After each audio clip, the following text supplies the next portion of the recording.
Assalamu alaikum wa rahmatullahi wa barakatuh, mes chers frères et sœurs. Aujourd'hui, Inch'Allah, nous allons voir l'importance de la prière. Allah subhanahu wa ta'ala dit dans le Coran et commande à ta famille la salat et fais-la avec persévérance. Nous ne te demandons point de nourriture, c'est à nous de te nourrir. La bonne faim est réservée à la piété. Surat Taha, verset 132.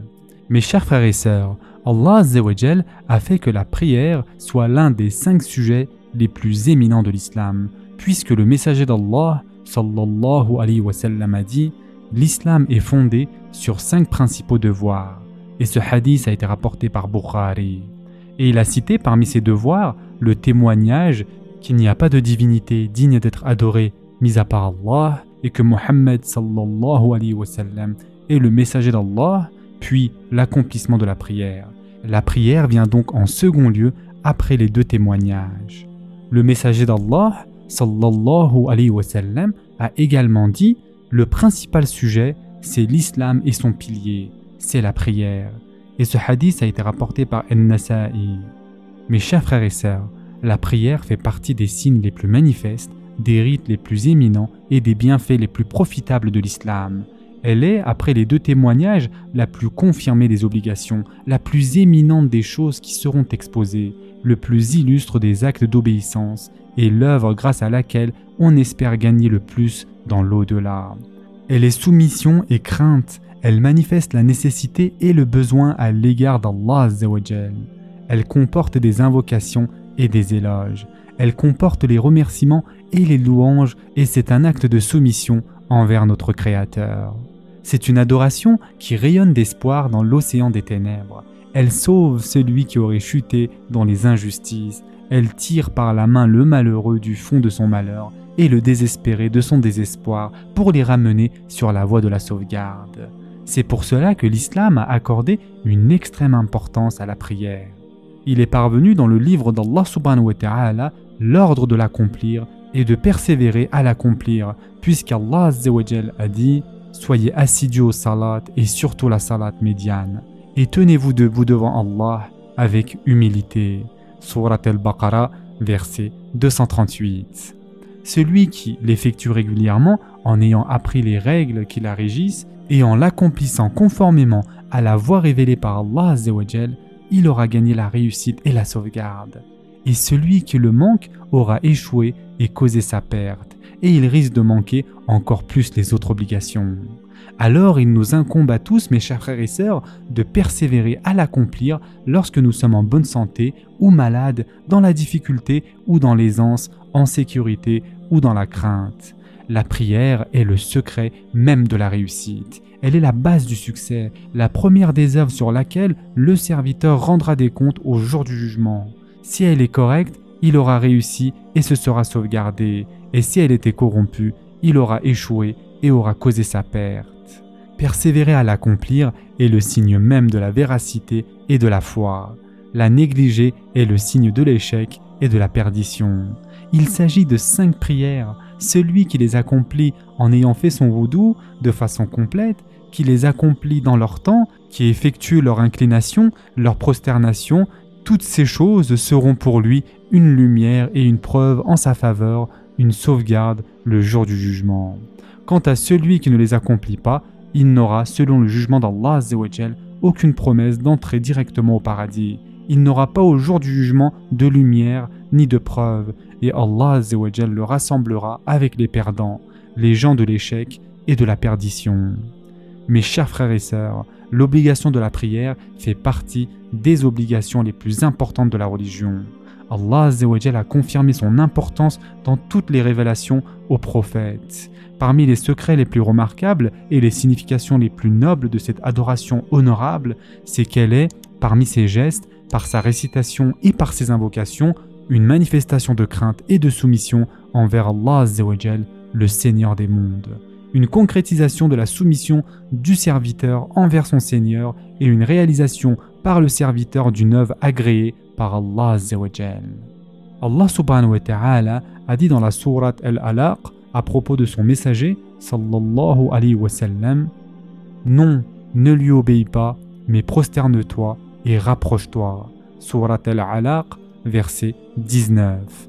Et le prophète, sallallahu alayhi wa sallam, a dit « Là où le serviteur est le plus honoré par son Seigneur, c'est quand il est prosterné. » Et ce hadith a été rapporté par Muslim.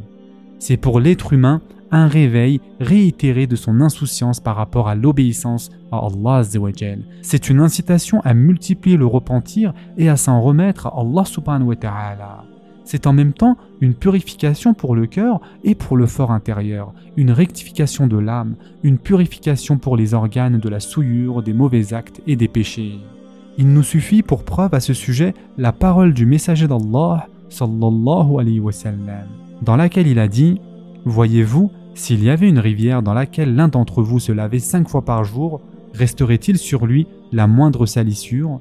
Les Sahaba ont tous répondu « Non, il ne resterait sur lui aucune salissure. » C'est alors que le messager sallallahu alayhi wa sallam a dit « C'est là l'exemple des 5 prières grâce auxquelles Allah efface les péchés. » Et ce hadith a été rapporté par Bukhari et Muslim. Et les péchés dont il est question ici, mes chers frères et sœurs, sont les petits péchés, d'accord? De plus, étant donné l'importance de la prière et des conséquences importantes pour les croyants dans leur vie d'aujourd'hui et dans leur au-delà, Allah Azza wa Jal a menacé celui qui la rejette d'un châtiment douloureux, puisqu'il dit à propos de la réponse des non-musulmans quand ils seront interrogés « Qu'est-ce qui vous a acheminé à Saqar ?» Ils diront « Nous n'étions pas de ceux qui faisaient la salat » Surat al-Muddathir, versets 42 et 43.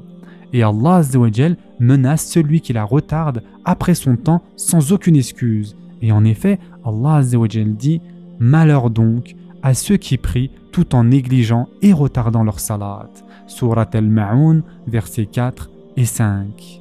Se détourner de la prière et la négliger revient à se détourner de l'obéissance à Allah Azza wa Jal. Or, l'être humain ne cause sa perte et son malheur dans ce bas monde et dans son au-delà que par le fait de se détourner de l'obéissance envers son Seigneur. C'est un grand péché, mes chers frères et sœurs, de délaisser l'accomplissement des prières obligatoires. Celui qui continue dans ce péché peut parvenir jusqu'à la mécréance, car celui qui délaisse la prière, cela a un effet sur son cœur et sa foi. Il devient faible face aux shayatines et aux mauvais penchants, et sa faiblesse peut le conduire jusqu'à la mécréance, qu'Allah subhanahu wa ta'ala nous en préserve tous. Quant à celui qui persévère à l'accomplir, qui l'accomplit comme il convient, cela a un effet sur lui, son état s'améliore et il s'éloigne des mauvaises choses. Allah subhanahu wa ta'ala dit dans le Coran « Récite ce qui t'est révélé du livre et accomplis la salat. » En vérité, la salat préserve de la turpitude et du blâmable.